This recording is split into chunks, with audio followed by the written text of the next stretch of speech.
오늘은 아모스 5장 18절에서 20절까지 말씀 묵상하겠습니다. 5장 18절에서 20절까지 말씀 읽습니다. 화 있을진저 여호와의 날을 사모하는 자여, 너희가 어찌하여 여호와의 날을 사모하느냐? 그날은 어둠이요 빛이 아니라 마치 사람이 사자를 피하다가 곰을 만나거나 혹은 집에 들어가서 손을 벽에 대었다가 뱀에게 물린 같도다. 여호와의 날은 빛없는 어둠이 아니며 빛남 없는 캄캄함이 아니냐. 여호와의 날에 대한 오해와 결과의 심각성. 하나님께서 하나님의 백성 이스라엘 그들의 끊임없이 경고하고 계시죠. 마지막 기회가 될 것이다. 회개하고 돌이키지 아니하면 하나님의 진노의 심판으로 인해서 모든 거리에서 백성들이 슬퍼하며 탄식하게 될 것이다. 광장과 거리에서 슬퍼하며 탄식한다. 이와 같은 일들은 당시 아모스 선지자를 통해서 말씀하신 이후 대략 30년 후에 현실로 일어날 일이었습니다. 이것을 하나님께서 미리 알려주시고 경고하시고 살 수 있는 길까지 열어주셨죠. 그렇지 않고 돌이키지 않으면, 그럼에도 불구하고 돌이키지 않으면 이런 슬픔과 탄식, 절망이 찾아오게 될 것이다. 사망으로 인해서 온 나라가 장례를 지내면서 통곡하는 일들이 벌어지게 될 것이라고 말씀하고 계십니다. 이것은 하나님께서 이스라엘 백성들을 위협하고 겁주기 위해서 하시는 말씀이 아니라 하나님의 속성이에요. 죄에 대한 하나님의 백성들에게 이와 같은, 회개하고 돌이키지 않으면 이와 같은 공의 심판이 일어나게 된다는 겁니다. 미리 말씀하시고 행하실 일을 미리 말씀하셨어요. 그리고 하나님의 백성들의 기회를 주시는 거예요. 그게 하나님의 사랑입니다. 돌아오면 용서해 주시고 회복시켜 주시지만 그렇지 않으면 하나님의 공의 앞에 직면하게 될 것이다. 온 나라 백성들이 사망과 슬픔에 임하게 된다. 예수 그리스도의 대속의 은혜를 믿지 않고 의롭다함을 얻지 못한 상태이거나 혹은 범죄하고 회개하지 않는 상태에서 하나님께서 임재하신다, 또 하나님이 함께 하신다라고 하는 건 곧 심판이 될 것이고 사망과 절망과 탄식이 될 거예요. 우리에게 주어진 기회, 예수 그리스도를 구주로 영접해야 되는 것이고, 이것도 하나님의 절대적인 은혜와 기적과 같은 일들이죠. 하나님의 성령께서 우리 가운데 임하셔서 지혜와 계시형을 주사 하나님을 알게 하시고 깨닫게 하시는 거니까요. 예수 그리스도를 믿고 구원받은 이후에, 그 이유가 또 중요하잖아요. 하나님의 말씀을 잘 듣고 죄악된 삶을 돌이키고 용서받고 의롭다함을 얻는, 그래서 주님 오실 그날을 기다려야죠. 그래서 주님이 임하시는 날 예수 그리스도를 구주로, 예수 그리스도의 재림이죠. 그 재림하신 주님을 만나게 될 때 살아있는 자가 있고 죽은 자가 있다. 악을 구하지 아니하고 선을 구하며 의롭고 거룩하고 진실된 하나님의 자녀로 그리스도 예수 안에서 성령님의 인도하심을 따라 경건하게 살아간 사람들은 살아있는 자로 영광스러운 모습으로 주님을 맞이하게 되겠지만, 그렇지 못하면 절망과 사망과 탄식이 될 것이다. 그래서 18절에 화 있을진저 여호와의 날을 사모하는 자요, 어찌 너희가 여호와의 날을 사모하느냐? 하나님께서 경고하고 책망하십니다. 여호와의 날을 사모하고 있었다. 그러니까 그 당시에 이스라엘 백성들, 아모스 당시 이스라엘 백성들을 완악하죠. 하나님이 끊임없이 책망의 말씀을 전하고 돌아오라고 외치고 계시지만 회개하지 않고 있는 이스라엘 백성들, 부지런히 선제를 보내셨어요. 죄를 깨우쳐 주셨고요, 살 길을 가르쳐 주셨지만 그들은 선제를 통해서 전해주신 하나님의 말씀을 무시했죠. 거부하죠. 듣기 싫어했습니다. 그리고 돌이키지 않으면서도 여호와의 날을 사모하고 있었다는 거예요. 그들에 대해서 하나님께서 화 있을진저라고 선포하고 계시는 거예요. 너희가 여호와의 날을 사모하느냐? 그날은 빛이 아니야 어둠의 날이 될 것이다 라고 선포하시죠. 그러니까 이스라엘 백성들은 이 여호와의 날을 구원의 날이 될 것이다 이렇게 생각하고 있었던 거죠. 이방인들보다 더 큰 악을 행하고 살아가고 있으면서도 자신들이 하나님의 택함 받은 언약의 백성임을 자부하면서 자신들은 결코 심판을 받지 않을 것이다 라고 생각하고 있었다는 것입니다. 모든 시대에 하나님의 백성들이 이와 비슷하죠. 예루살렘, 유다도 그런 생각에 사로잡혀 선민의식, 우리가 하나님의 선택받은 백성이야 그러면서도 하나님의 말씀대로 살지 않죠. 악을 더 행하죠.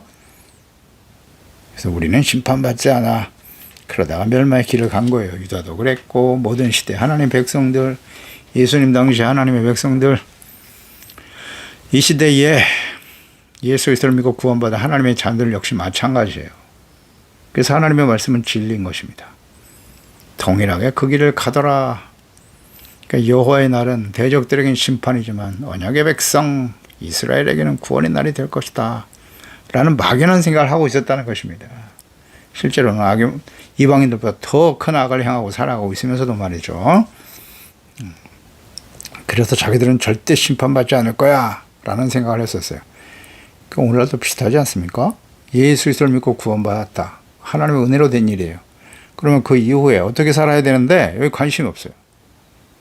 내가 예수 믿고 구원받았고 교회 안에 등록되어 있고 예배도 드렸고 그러니 나는 어떤 일을 행하고 어떤 악을 행해도 절대 망하지 않고 지옥에 갈 일이 없을 거야. 진짜 그럴까요? 구약 성경에 언급하신 여호와의 날은 이사야 선지자로부터 이제 말씀하시기 시작하셨는데 주로 패역한 언약의 백성들에게 임하게 될 하나님의 공의 심판의 날로 선포하셨죠. 이사야서 2장 1절에 아모스의 아들 이사야가 받은 바 유다 예루살렘에 관한 말씀이다.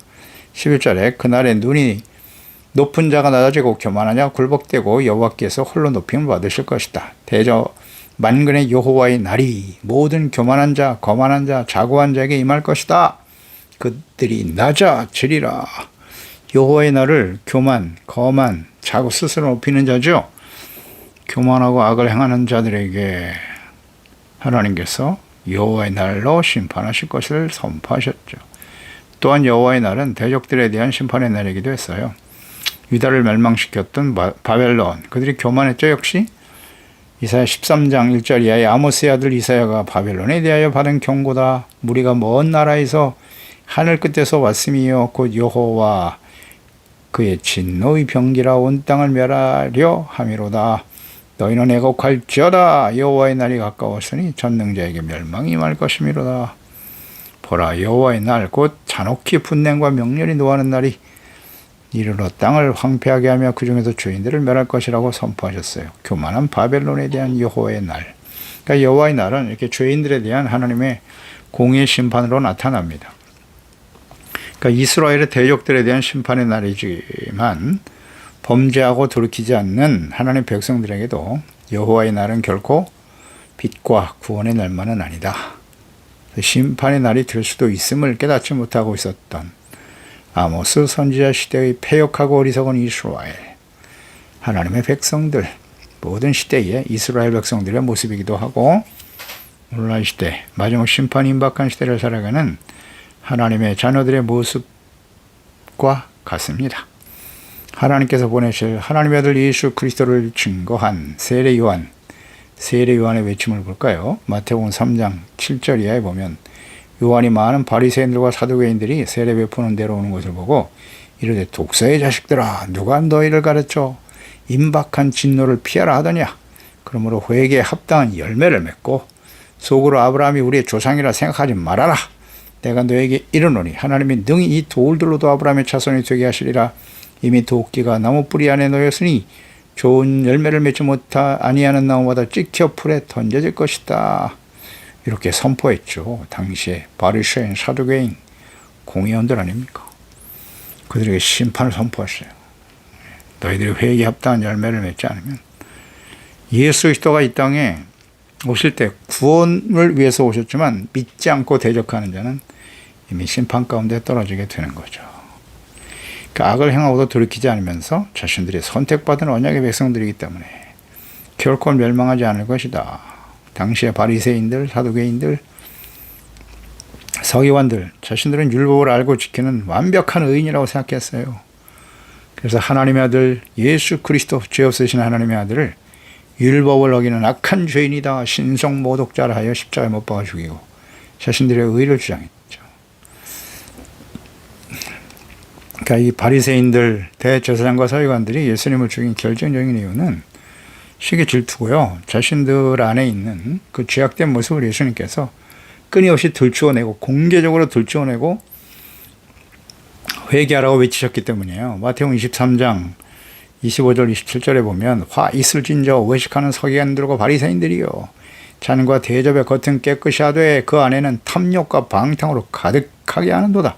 화 있을진저 외식하는 서기관과 바리새인들이요 회처럼 무덤 같으니 겉으로는 아름답게 보이나 그 안에는 죽은 사람의 뼈와 더러운 모든 것이 가득하도다. 그들의 실체를 그냥 막 그대로 지적하셨죠. 경고하시고 화가 있을 것이라고 선포하셨잖아요. 그러니 예수님을 미워할 수밖에 없죠. 둘 중에 하나예요. 이렇게 책망을 받게 될 때 자신들의 실체를 드러내고 죄악된 모습을 하나님 앞에서 들춰낼 때 책망을 받을 때죠. 두 가지 방으로 나타난다. 하나는 회개하고 돌이키거나 또 하나는 대적하고 죽이려고 하거나. 대부분 악한 자들은 후자를 선택하죠. 그래서 예수님을 죽인 거예요. 회개하면 살았을 텐데. 그래놓고 끊임없이 자신들을 정당화하죠. 지금까지도 그래요. 지금 예수님 오신 지 2000년이 지났는데 지금까지도 이스라엘 유대인들은 예수님을 죽어마땅한 죄인이라고 여기고 있죠. 자신들의 잘못에 대해서 전혀 회개하고 돌이키려고 하지 않아요. 또다시 멸망의 길을 가겠죠. 하나님이 기회를 주셨는데 죄악된 삶을 회개하지 않은 상태에서 여호와의 날은 빛과 생명이 아니라 사망과 어둠의 날이 될 것이라고 말씀하십니다. 이는 모든 시대의 하나님의 백성들 북이스라엘은 그렇게 아수르에서 멸망의 길을 갔고요. 유다 역시 예레미야 선지자를 보내서 40년 동안 회개하라고 외치셨지만 자신들은 이스라엘과 달라 예루살렘에 성전이 있지 아니하냐 제사도 드리고 결코 이방인들에게 멸망당하지 않을 거야 라고 말하는 거짓 선지자들이 훨씬 더 많았어요. 부패한 제사장들 부안해동했고 어리석고 패역한 왕과 지도자들 역시 마찬가지. 거짓을 더 믿고 의지했어요. 자기가 믿고 싶은 대로 믿는 거죠. 결국 바벨론에 의해서 멸망의 길을 가게 되었도다. 그들의 말을 분별 없이 따르는 어리석고 우매한 백성들 똑같이 멸망의 길을 가는 겁니다. 예수 그리스도 초림 당시에 패역한 대제사장과 서기관들 거짓 목자들로 인해서 로마에서 또다시 멸망의 길을 가게 되는 거죠. 십자가에 못 박혀서 소리치지 않습니까? 분별력이 없어요. 분명히 예수님께서 선지자들 역시 마찬가지예요. 왕과 방백들에게만 외치셨나요? 아니요. 성문에서 모든 사람들이 듣도록 성전 앞에서 모든 백성들이 들을 수 있도록 외치셨어요. 예수님도 마찬가지고 안 듣죠. 듣지 않습니다. 자신들이 믿고 싶은 대로 믿는 거예요. 그런 게 우상숭배예요. 오늘날도 마찬가지죠. 말씀도 자기가 듣고 싶은 말씀. 하나님도 역시 뭐 공의 심판 이런 하나님 별로 안 좋아해. 나를 축복해 주시고 사랑해 주시고 위로해 주시고 자기가 믿고 싶은 대로 믿는 거 다 우상숭배입니다. 조심해야 됩니다. 속이면 안 돼요. 하나님과 자기 자신을.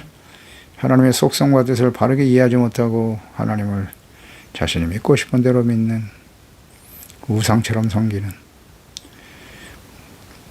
이방 나라의 우상만큼도 여기지 않죠. 하나님을 멸시하고 어리석고 완악한 하나님의 백성들. 오늘 우리들의 모습도 비슷하고요. 자신들이 심각한 죄악 가운데 있다는 사실을 인정하고 회개하지 않은 상태에서의 여호와의 날, 구원과 생명의 날이 될 것이라고 생각하지만 하나님의 심판의 날이 될 것이다. 네. 이 시대를 살아가는 우리들의 모습이 이와 같다는 거예요. 예수님의 재림, 요한계시록의 마지막 심판이 임박한 시대잖아요. 깜짝 놀라겠죠. 우리가 하나님 믿었는데요. 예수님 마태복음 7장에 나오는 말씀과 같아요. 주여 내가 주의 이름으로 선지하느라고 제가 목사였어요. 교회에서 장로고 재직이었습니다. 얼마나 예배를 많이 드리고 어떻게 헌신했고 그런데 예수님께서 나 너 모른다. 불법을 행하는 자들아 내게서 떠나라. 예수님이 하신 말씀이에요. 깜짝 놀라겠죠. 어떻게 된 거예요, 이거? 거짓 선지자들이 얼마나 많은지. 거기에 부안해동하고 자기가 믿고 싶은 대로 듣고 싶은 말씀만 따라가는 어리석은 분별 없는 하나님의 백성들, 핑계할 수 없어요. 이제는 얼마든지 하나님의 말씀을 들을 수 있고, 성경 말씀 우리 가운데 가까이 있지 않습니까? 핑계할 수가 없습니다. 그래서 산자와 죽은 자를 심판하러 오시는 거예요. 사대교회에 살았다는 이름은 가졌으나 너희는 죽은 자로다. 너희가 누굽니까? 교회 안에 있는 그리스도인, 교인들이죠. 교인들. 진짜는 아니고 교회 안에는 진짜와 가짜가 섞여 있어요. 알곡과 가라지가 섞여 있습니다. 교회 안에 있다고 해서 다 알곡이냐? 아니라고 예수님 말씀하셨잖아요. 천국의 비유를 통해서 가라지와 알곡이 있더라. 말씀에 자세히 나와 있습니다. 그러나 마지막 주님 오시는 날에 추수, 알곡은 천국 창고에 들어가는 것이고 가라지는 불 속에 던져지게 하시겠다고 하셨습니다. 19절에 마치 사람이 사자를 피하다가 곰을 만나거나 집에 가서 손에 벽에 대었는데 뱀에게 물린다. 여호와의 날은 빛없는 어둠이 아니고 빛남 없는 캄캄함이야. 경고하시네요. 아주 분명하게. 여호와의 날에 대해서 안일하게 생각하며 살아가는 죄악된 삶에 대해 전혀 회개하지 않고 돌이키지 않는 하나님의 백성들에게 이 여호와의 날은 돌이킬 수 없는, 피할 수 없는 절망과 사망, 그날이 되고 말 것이다. 악을 행하며 돌이키지 않는 하나님의 백성들, 막연하게 우리는 하나님께도 심판하지 않으실 거야, 피할 길을 주실 것이다 라고 생각을 합니다. 우리가 시련과 어려움을 당할 때 종종 묵상하는 말씀이 있죠. 고린도전서 10장 13절이에요. 사람이 감당할 시험 밖에는 너희가 당한 것이 없나니 오직 하나님은 미쁘사 너희가 감당하지 못할 시험을 허락하지 아니하시고 시험 당할 즈음에 또한 피할 길을 내사 너희로 능히 감당하게 하시나니라 말씀하셨죠. 이 말씀 우리가 좋아하는 말씀이에요. 자주 묵상하는 말씀이고요. 인용하기도 하고. 그러니까 시험을 당하는 모든 주의 자녀들에게 그러면 하나님 무조건 피할 길을 주시는 것이냐? 그렇지 않습니다. 앞뒤 문맥을 통해서 이 말씀을 잘 이해해야 돼요. 고린도서 10장 12절에 뭐라고 말씀하시냐면 그런즉 선질로 생각하는 자는 넘어질까 조심하라. 그러면서 13절을 말씀하시고 14절에는 그런즉 피할 길을 내신다. 그런즉 내 사랑하는 자들아 우상 숭배하는 일을 피하라. 이 연결이 돼 있단 말이에요. 그래서 선질로 생각하는 자 넘어질까 조심하라. 예수 믿고 구원받았으니 다 완벽하냐? 그렇지 않다는 거예요. 언제나 우리는 범죄할 수밖에 없는 연약한 존재라는 사실을, 겸손한 자세를 가져야 된다. 그렇기 때문에 하나님이 시험 당할 쯤에 여러 가지 시험을 만날 수 있어요. 악한 원수마귀의 미혹도 있고 또 우리가 죄로 인해서 욕심에 이끌려 시험 당할 수 있어요. 그럴 때 우상 숭배하는 일을 피하라고 하잖아요. 우상 숭배를 버리고 죄악된 삶을 버리고 혹시 내가 교만해져 있지 않는가? 안일한 모습으로 살고 있지 않는가? 하고 이걸 깨닫고 돌이킬 때 하나님께서 피할 길을 주시는 거죠. 죄를 깨닫고 회개하고 돌이킬 때. 잘 알아야 됩니다. 무조건 다 피할 길을 주시는 게 아니에요. 돌이켜야 돼요. 아, 제가 잘못했습니다, 하나님. 우상을 버려야죠. 하나님의 뜻대로 믿지 않는 건 다 우상 숭배입니다. 말씀을 모르면 다 자기 뜻대로 믿는 거 아니겠어요? 거의 참 간단한 진리인데요. 하나님의 속성과 하나님이 어떤 분이신지 하나님의 뜻을 제대로 이해하지 못하면, 잘못 이해하면 우상 숭배가 되는 거예요. 하나님을 좀 보세요. 우상 숭배란 그 핵심 뭐예요? 자기. 내가 원하는 대로, 내가 믿고 싶은 대로. 철저하게 자기 중심이에요. 자기 중심이 교만이에요. 교만은 우상의 뿌리고 본질이고요. 우리는 하나님의 뜻대로 살아야 믿고 하나님의 뜻대로 주님을 섬겨야죠. 내가 하고 싶은 대로, 내가 원하는 대로 다 우상입니다. 인정해야 돼요. 그 하나님을 모르고 하나님의 뜻을 모르니까 자기 뜻대로 살아가는 수밖에 없잖아요. 기도도 자기 뜻대로. 기도는 하나님의 뜻을 받아서 나의 생각을 쳐서 복종시키는 거 아닙니까? 아, 이거 간단한 진리를 몰라요. 그렇게 가르치질 않으니까 목사들이 우상 숭배자들을 만들고 있어요.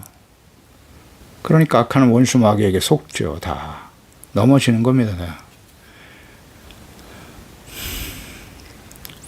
마지막 심판이 임박한 시대의 교회, 소아시아 7교회에 심판이 임박한 시대잖아요. 마지막 때를 살아가는 교회와 성도들에게 외치신 말씀, 예수님의 말씀. 회개하라, 이기는 자가 되라, 성령께서 교회들에게 하신 말씀을 들으라입니다. 악을 구하며 살아온 삶을 회개해야죠. 선을 구해야죠. 예수 그리스도의 구원의 은혜를 소중히 여기고 항상 두렵고 떨림으로 하나님의 말씀을 묵상하고 지켜 순종하도록 성령님의 도우심을 구하는 기도로 깨어있는 경건의 삶을 지켜야만 하는 것입니다. 모르는 말씀입니까? 처음 듣습니까? 아니죠. 너무나 잘 아는 말씀이에요. 근데 이 말씀을 끊임없이 전해줘야 되는데 이런 말씀 듣기 싫어하거든요. 그냥 예수 믿었으니까 잘 된다고 해주세요. 축복받고 성공한다고 해주세요. 목사들이 성도들이 원하는 청중의 니즈를 받아들여야 되는 그들의 요구를 받아들여서 올바로 전해야 된다. 여기다 미혹되는 거예요. 성도들이 원하는 게 뭔데? 진정한 그들의 요구가 뭐예요? 그들에게 필요한 것이 무엇입니까? 무엇을 먹을까, 입을까, 마실까입니까? 그건 다 이방인들이 구하는 것, 하나님이 없는 사람들이 구하는 것이라고 하셨잖아요. 왜 그런 말씀을 전하죠? 근데 하나님의 나라와 의를 먼저 구하라고 계속 외쳐야 되잖아요. 이게 진리 아닙니까? 예수님의 가르침이잖아요. 거짓을 전하면 안 되죠. 예수님 말씀하셨잖아요. 그렇다면 너희가 이 세상에 우리가 먹고 마시고 구하는 거 이거 하나님이 있어야 할 거를 다 아신다고 하셨잖아요. 이 모든 것은 하나님이 너에게 필요한 것을 알고 계셔. 그러니까 먼저 하나님의 나라와 의를 구하라고.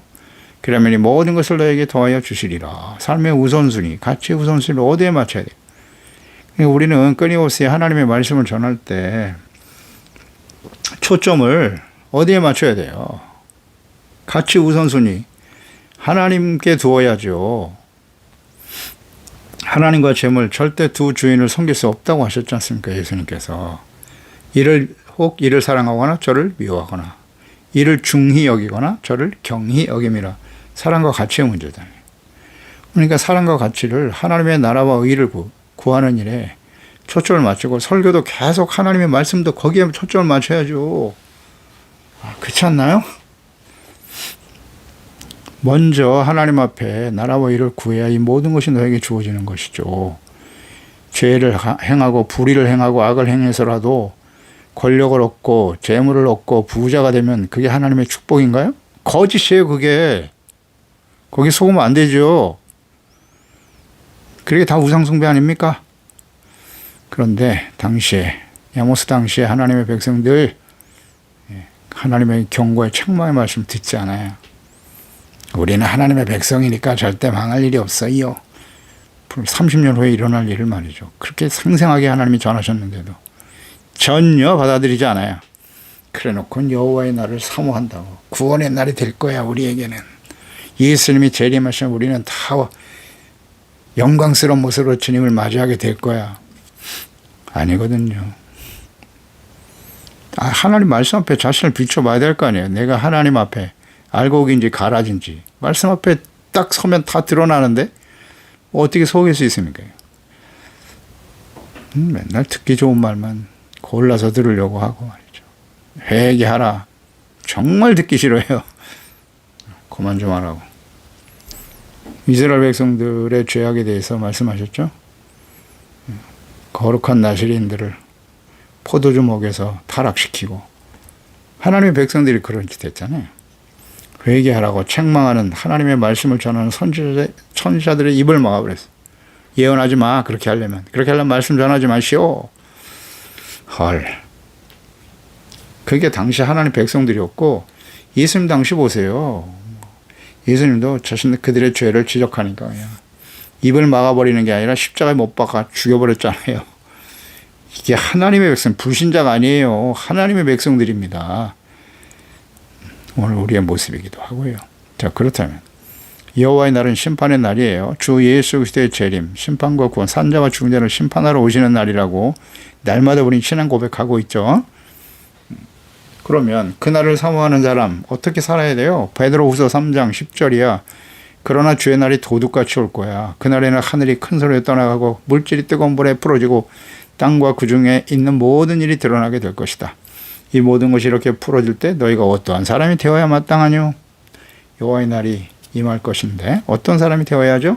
거룩한 행실과 경건함으로 하나님의 날이 임하기를 바라보고 간절히 사모하라. 그날에 하늘이 불에서 타서 풀어지고 물질이 뜨거운 불에 녹아질 것인데 우리는 그의 약속대로 의가 있는 곳인 새하늘과 새 땅을 바라봐야 되는 거예요. 이 땅만 바라보지 말고 이 세상에서 이 땅 바라보는 사람은 다 불타버릴 거예요. 하나님의 진노의 심판 앞에서. 어디를 바라야 돼요? 새하늘과 새 땅, 의가 있는 곳이에요. 거기는. 그러니까 하나님의 나라와 의를 먼저 구하라는 것입니다. 이 세상이 전부가 아니고요. 영원하지 않아요. 주님의 날이, 그날은 심판의 날이 될 것임을 생각하고 거룩한 행실과 경건함으로 깨어 있어야 합니다. 그러므로 사랑하는 자들아, 너희가 이것을 바라보나니 주님 앞에서 점도 없고 흠도 없이 평강 가운데 나타나기를 힘써야 한다고 말씀하잖아요.